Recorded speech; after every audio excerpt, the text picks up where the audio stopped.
बिगुल बज चुके हैं, यानी कि दिल्ली में एमसीडी के चुनावों की तारीखों का ऐलान कर दिया गया है। चुनाव आयुक्त ने बताया कि इन चुनावों में भी पिछली बार की ईवीएम मशीन का यूज किया जाएगा, साथ ही साथ 50,000 नए मशीन भी रखे जाएंगे।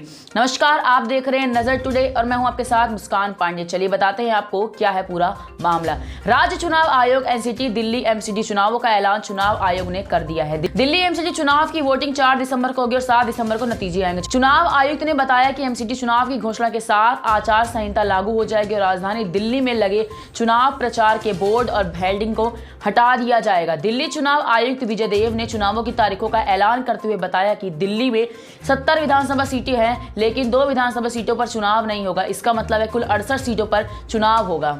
चुनाव आयुक्त ने बताया कि इन चुनावों में भी पिछली बार की ईवीएम का यूज किया जाएगा, साथ ही नए 50,000 ईवीएम भी रखे जाएंगे। उन्होंने बताया कि चुनाव से पहले मॉक पोल किया जाएगा। चुनाव के दौरान नोटा का इस्तेमाल होगा, वहीं वोटरों की सुविधा के लिए फोटोग्राफ वाला आई कार्ड दिखाना होगा। गृह मंत्रालय ने मंगलवार यानी कि 1 नवंबर को दिल्ली एमसीडी के नए परमिशन के बाद नोटिफिकेशन जारी किया था, जिसके बाद दिल्ली एमसीडी के चुनावों का रास्ता साफ हो गया था। चलिए आपको बताते हैं कि वहां की नामांकन की प्रक्रिया कब शुरू होगी। दिल्ली चुनाव आयोग ने चुनाव की तारीखों के ऐलान के बाद बताया कि 7 नवंबर से ही दिल्ली एमसीडी चुनाव के लिए नामांकन की प्रक्रिया शुरू हो जाएगी। 14 नवंबर को नामांकन की आखिरी तारीख होगी। इस चुनाव में नोटा का इस्तेमाल किया जाएगा। दिल्ली एमसीडी के चुनाव में 1 लाख से ज्यादा कर्मचारियों की तैनाती की जाएगी। साथ ही दिल्ली में 1 जनवरी 2022 तक कुल जनसंख्या लगभग 1.5 करोड़ की आबादी थी। नगर पालिका के एकीकरण से पहले दिल्ली की 70 विधानसभा क्षेत्रों की 272 वार्ड में एमसीडी के चुनाव कराए जाते थे।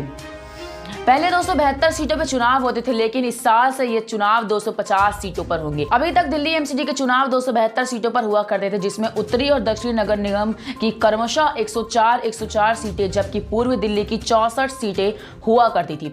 इस साल नए परिसीमन और एकीकरण के बाद दिल्ली एमसीडी की घटाकर 250 सीटें हो गई हैं।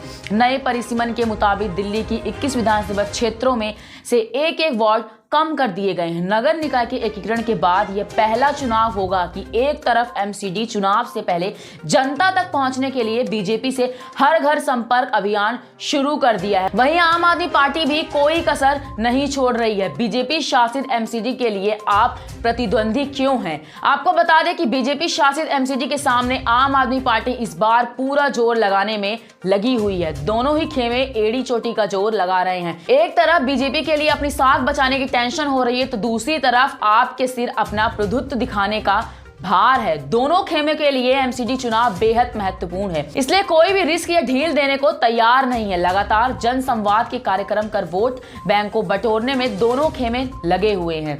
अब देखना और भी दिलचस्प होगा कि 15 साल से बीजेपी ने एमसीडी पर राज किया है, क्या वो आगे भी कर पाएगी या कोई और पार्टी इसमें अपना वर्चस्व कायम करेगी। ऐसी ताजा तरीन खबरों के लिए देखते रहिए नजर टुडे। नमस्कार।